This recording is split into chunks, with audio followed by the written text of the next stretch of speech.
Hey, it's Max and welcome back to my channel. This is Billy. Billy, stop that. We're taping already.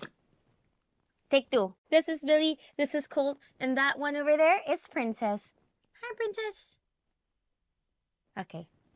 Anyway, what's up, you guys? Okay, another week, another episode of The Last of Us. As you guys know, I was very fortunate enough to watch the premiere of this. So it's been an agonizing 2 weeks for me because I've been itching to watch the second episode. And in those 2 weeks, I was able to really let the first episode simmer in my thoughts. And there are a couple of things that I noticed were different from the show and the game, which, is expected. It's gonna happen. But I just wanted to talk about them. Like, first thing I want to talk about was Joel's watch. And in the game, Sarah actually bought the watch. Like, she buys the watch. In the series, just got a watch that she already owned fixed, which I like because it's just so much more realistic. I love how they were able to use that as a way for us to see what it was like back in 2003. We were probably already exposed or like shown someone who was infected in her classroom, like the classmate that was twitching his wrist because he was losing mobility issues already. So that was actually something that I really appreciated, that they were able to use that, like Sarah's day in school and then going to get the watch fixed, for us to see what's actually happening hours before stuff happened. Because in the show we see that the watch is broken, and I think that the watch signifies Joel, so Joel is broken. And in the show they show that Sarah fixes the watch, and therefore Sarah makes Joel feel whole again. And I think that's just something so beautifully poetic about that, because it makes me feel warm inside, and which just makes it all the more tragic with what happens to Sarah. And we see that 20 years later on, they zoom in on the watch, we see that it's broken, so Joel is still a broken man. And selfishly, I want to be able to see that watch get fixed in the future. But I feel like the only way that I'll be able to accept a storyline like that is if somehow magically, or like possibly Ellie is the one that gets the watch fixed, and therefore Ellie is the one that can make Joel feel whole again. So yeah, I mean, that's wishful thinking, but we'll see. We'll find out. A couple of other things I noticed is the bumper sticker behind Tommy's truck. I mean, I think it's Tommy's truck. It would explain why he's so good with a sniper rifle and why he became a Firefly.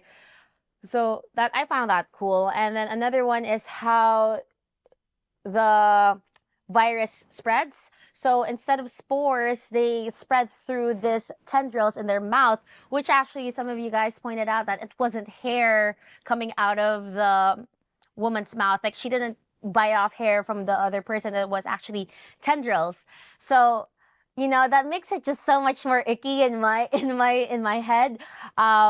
But yeah, I feel like for me it works. Like in the show, like it I mean, in the game because here's the thing: if you haven't played the game, so how the virus spreads in the game is that it's through these spores, and then there would actually be maps where Joel and Ellie would have to wear face masks so that they don't inhale the spores, which makes it for a different immersive experience while you're playing the game. But as a viewer, I think it actually works that there's no spores. I mean, for me, it doesn't really do anything that takes me out of the storytelling. So yeah, that's just something that I noticed, but not something that, bothers me. But yeah, I mean, with that said, I'm excited to watch the second episode. It's been 2 weeks for me. Nice! Nice! Oh my god, Tess!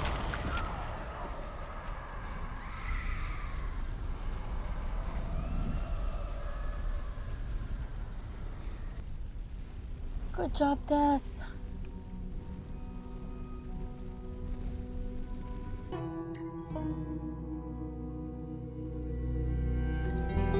Oh, Tess!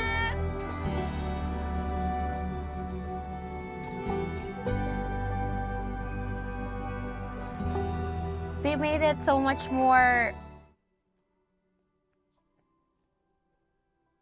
heroic how she went.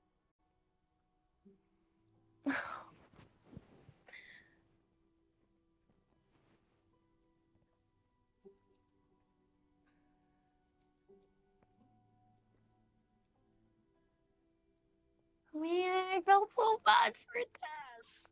Feed you, then every bum you talk to about it is gonna show up here looking for a free lunch. And this is not an Arby's. Well, Arby's didn't have free lunch, it was a restaurant. Sooner or later, there'll be raiders. They'll come at night, quiet, and armed.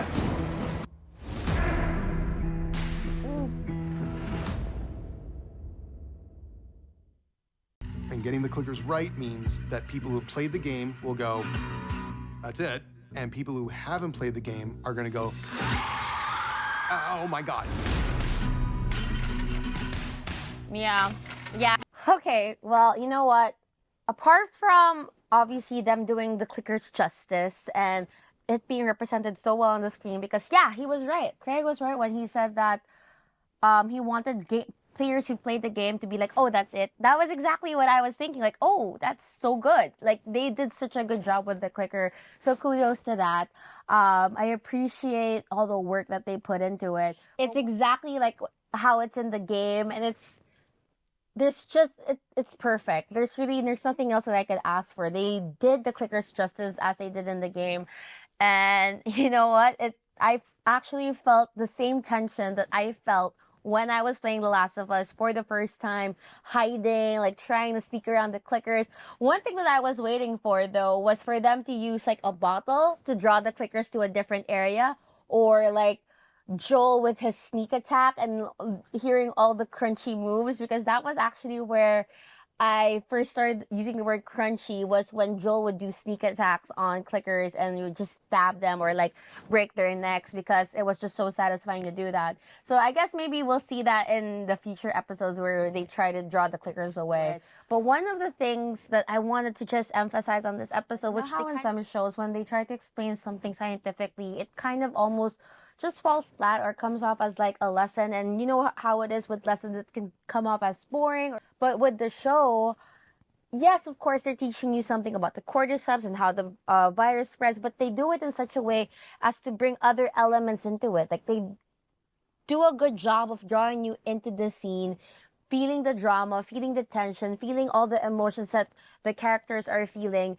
that at the same time, you don't even realize that you're getting a science lesson, because you're so invested in the storytelling that you are easily absorbing all of the information. So that's something that I appreciated about today's episode. Like with the doctor, the one who's actually an expert on mycology, a doctorate in mycology, and you could see the panic in her eyes, the fact that she knows they're doomed, that she just wants to be with her family.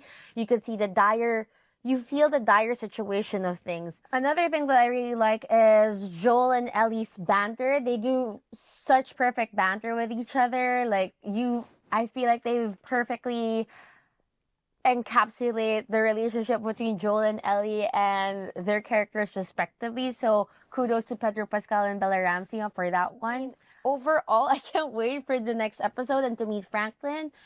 And of course, Tess. Yes, when they said that how they did it in the game, that was the government that was after them, that was actually what I was waiting for the government to come after them. But the moment I saw the cordyceps wrapping itself around the other zombie and therefore alerting the horde, I was like, oh, so they're doing this differently. But something that I wanted to note was with Tess. Like, at first, I thought she was just scared and then she was forgetting how to act. And I was actually nervous. I was at the edge of my seat because I was like thinking, oh no, will she not be able to ignite the bomb? But thankfully she did. And I think I realized that it wasn't so much just that she was scared, but it was just really the virus taking over and she was losing all mobility. And apart from that, she was also petrified. It's not like the horde was aggressive towards her instantly. I feel like with the horde walking gently towards her was kind of like signifying how she was actually already losing it, and it was just a matter of seconds before she becomes part of the horde. So I feel like that was just a beautiful send-off for Tess. Like, she went off giving herself to a higher purpose, which is, trying to get Ellie to safety. So that was nice. We saw that there was hope left in her very last moments. Okay.